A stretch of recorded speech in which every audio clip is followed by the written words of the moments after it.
All right, I just want to give a few pointers if you ever have to replace the netting on one of these fly product riders. I just recently had to do it. Now, I'm just going to assume you know how to drill rivets out and how to put rivets in. If you don't, I'll put a link below into a video from Aviator that kind of goes over that. I'm not going to cover that here. I'm mostly going to cover some of the specific things on the rider that I found when I did it. Because you don't really want to have to go back and drill some of these out.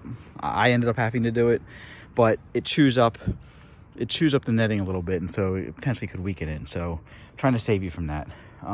So a couple things to note. You'll find that they actually give you plenty of rivets. They give you two sizes. This kind of larger one and a smaller one. They give you a lot more of the smaller ones. That's primarily the one you're going to use. And I'll show you where. But you'll have probably 2 or 3 of these. You need 2. So if you give any more than 2 is extra. By the way, these are all extras they sent me. I'll also leave an Amazon link for this size rivet if you happen to need more. But if you do it right, you really shouldn't. So first thing, you have the big rivets, which go here. And you kind of loop around and under, or you actually have to like come in and come around and through. And this is the front of the paramotor just to orient you. And that's where you pop those rivets in, one on each side. And that's the only place the larger goes. The smaller ones go into the rest of the hoop. And I would also suggest you kind of watch this video and maybe study your existing net a little bit before you go and do it, just to kind of see what I'm saying here. It's kind of easier to see in person. So here's my old net, and I'm gonna kind of point a few things out. You would think, and this is where I went wrong, you would think that you would take each one of these, you know, termination points, these like loops, right? Like these, and put them in each hole. But if you go to do that, what you're gonna find is you don't have enough holes, or you have too many loops. And here's why that is.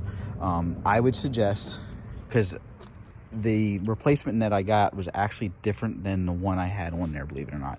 So I would suggest going through your net and counting all these termination points. Just go through the whole thing, count them up, write that number down. Then, you know, you can do this with the net in place, or you can do it when you're drilled out. Count all the small holes. Disregard the big one. Go up and around, and there's another one you need to disregard. There's 2 at the top, right here and right there. Don't include that in your count, but count all of these other ones. What you're gonna find is a difference. In my case, it was a difference of 6. So what that means is you have 6 extra loops than you do holes. And why that matters is what you need to do, and this is where I didn't realize, is you actually cut some of the loops off and you don't use them. So this spans a little more than all the rest, so you actually skip a loop. And what I did was I cut it off, and I used a lighter to kind of cinch that back. So if you kind of go around the frame, what you're gonna find, at least in my case, again, double check your stuff, do a test fit, but you're gonna skip 1, and you're gonna skip 1 here, and at the top you're gonna skip 2, and then 1 and 1, and that accounts for the 6 extra loops.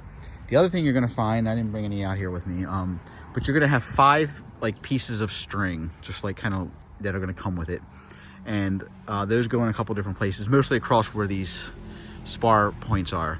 But you kind of just like weave it through, and you're using it to tension the net. So there's one of them goes here, one of them goes here through the one loop, one of them goes here, and then on the other side. So I think you get it. So that's kind of the main takeaway, is figure out your loops. And I'll give you another tip. What you can do is, and the way I did it was, I terminated this one, and then I started working my way around. Don't pop the rivets in. Just take the rivet, you know, you have your holes drilled out.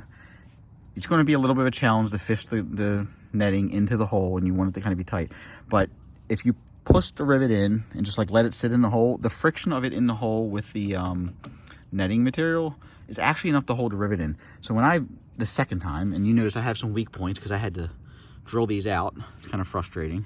But I went through and I plugged rivets in, but I didn't, you know, pop them. I I just pressed them in, and I had all these rivets sticking out all the way around the net. And believe it or not, as you're tensioning it, even though you're putting tension on, you would think it would want to pull those out. In my experience, they stayed in.